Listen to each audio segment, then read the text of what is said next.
Hi guys, and welcome back to Blues Focus TV. And today I'm going to be giving my thoughts on the upcoming fixture against Swansea. Now we're away, we are struggling as of late, 5 losses in a row in the league. Can we make it better here? Can we pick up any points? I'm hoping so. I like to be optimistic, but a loss here, 6 losses in a row, would make you think that maybe the board will be having second doubts about Eustace. Not that I believe he's doing anything wrong, but we know how this board acts. We know how modern football is. A few losses in a row is normally enough to lose your job. I'm hoping it doesn't come to that, but before we get into the analysis, make sure to hit that like button, subscribe to Blues Focus TV, and head over to my channel, link in the description, JC Football. There's Premier League content over there, a bit of gaming. I've just started a new Football Manager career, which will have the first episode out sometime this weekend. So make sure to get involved over there. It is really good. I'm enjoying Football Manager this year a lot more than I am FIFA. I think that's generally what happens anyway. But if you sound interested, make sure to head over there and subscribe. And without further ado, let's get into the opposition. Now, Swansea are in 12th place. They're only 5 points off the playoffs, so they are in touching distance. I remember when we were there before this awful run. But they're very middle of the road, unbeaten in 2. Their last result was a 1-1 draw against QPR. And looking at their recent fixtures, unless they're playing one of the top teams, they do seem to at least pick up a point. So they are going to be a tough team to beat. And they've got a danger man. Joel Perreault, 3 goals in his last 4 games. He was very good in his first season, but he seems to have carried that form on. He seems to be the one that they go through, but they do have goals from their midfield as well. So it's going to be hard to contain. We're going to have to put up a good defensive performance. I'm hoping we can do it, but let's get into the Blues.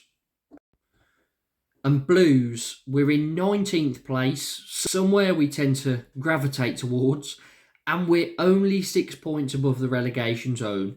Now, we've got to count our lucky stars that Huddersfield, Wigan, Cardiff, Rotherham, teams like this aren't picking up too many points either. If a couple of them start to go on good runs, we will be slipping towards that relegation zone even closer, which is a big worry. We need to get some good form going, get a few wins under our belt, just to try and bridge that gap.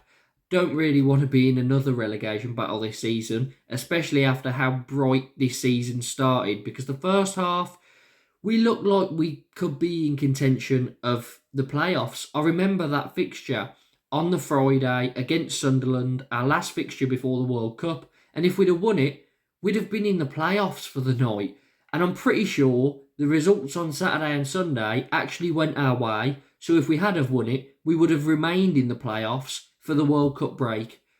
Look how far we have fallen.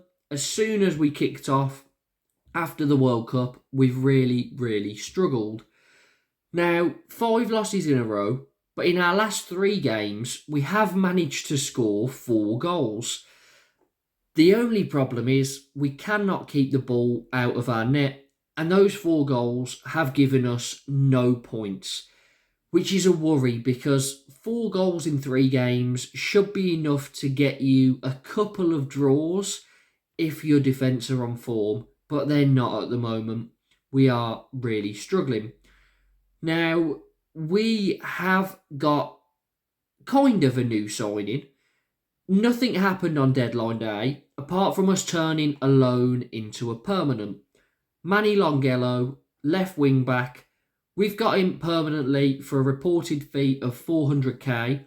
It's a very good transfer in my eyes. Yes, it's not the pacey striker that everybody wanted, but I kind of thought because we've made him a permanent, we might get someone on loan really late, just so that we've got another option, even though you can only have 5 in the matchday squad. But 400k for Longello, he's a young player, he's good going forward, needs to do some work defensively, but I think he's still young enough for you to, get that work done and make him solid defensively. However, one of the main issues we have had is that Mark Roberts is the centre-back, Trusty's the left centre-back, Longello is left wing-back. Now, Roberts is struggling. Sometimes he needs someone to hold his hand. That means Trusty has to come over and it exposes Longello. I think if Longello has 3 strong centre-backs behind him, or, 3 of our best, say Sanderson, Trusty, Dean, if he's got them 3 behind him, I think Longello can really thrive because he can go forward, he'll have support when he's defending, and they can double up. But, going forward, he's got a bit more freedom and he can go and do what he does best, which is getting the ball into the box and taking players on. It also overloads that side because a lot of our midfielders like to drift out wide, whether it be on the left or the right. So it just gives us a bit of extra power down that left wing.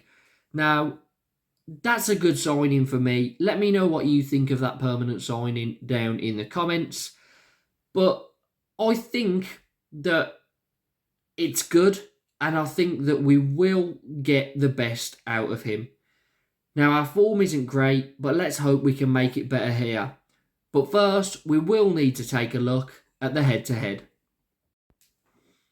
And in the head-to-head, it's actually pretty positive. 2 wins and 3 draws. So surprised that Swansea haven't beaten us in the last 5, but we'll definitely take it. And hopefully our squad will go out onto that pitch with a bit of positivity and a feeling that they can get something. Now, the reverse of this fixture at St Andrews was a 2-2, Hogan and Deeney both on the score sheet. Let's hope for an exciting game like that, and let's hope we can pick up some sort of points, whether it be 1 or 3. We need to start picking them up very, very soon. Now, the last 2 away days at Swansea have both ended 0-0. Will it be another one of those? Well, I'm not sure about a 0-0 because we don't seem to be able to keep the ball out of our net. But I think we'll score as well. So I'm going to go for maybe a slightly optimistic 1-1 draw. So, those are my thoughts on this upcoming away fixture against Swansea. Let me know what your thoughts are down in the comments. Predict the score. Tell me who you think the goal scorers will be. Hopefully, they're positive and they come true and we can get some out of this one. I do fear that another loss could possibly tip John Eustace out of that hot seat. Not that I think he should go. I think he's done a good job. But the players, as soon as that takeover was called off, Richardson and Lopez, we started to not perform as well. Then another takeover comes about that's been reported, and we got a draw against Blackburn in the Cup. We'd normally always lose against Blackburn. I know we lost the replay, but that was extra time, own goal. It was very Blues-like, but we have seemed to be a little bit better, I guess, since that takeover. So, will we manage to get anything? Let me know down in the comments. Also, make sure to hit that like button. Let's aim for 10 likes on this one. Subscribe to the channel if you haven't already. Head over to my channel, JC Football, link in the description. If you enjoy what you see, subscribe over there. And remember, there is a Football Manager career coming this weekend. So if you want to watch that, get involved in it, make sure to. I will be live on Twitch at points as well, playing that. So feel free to jump in. Head over to my channel to find out all the details. Thank you very much for watching, and up the Blues.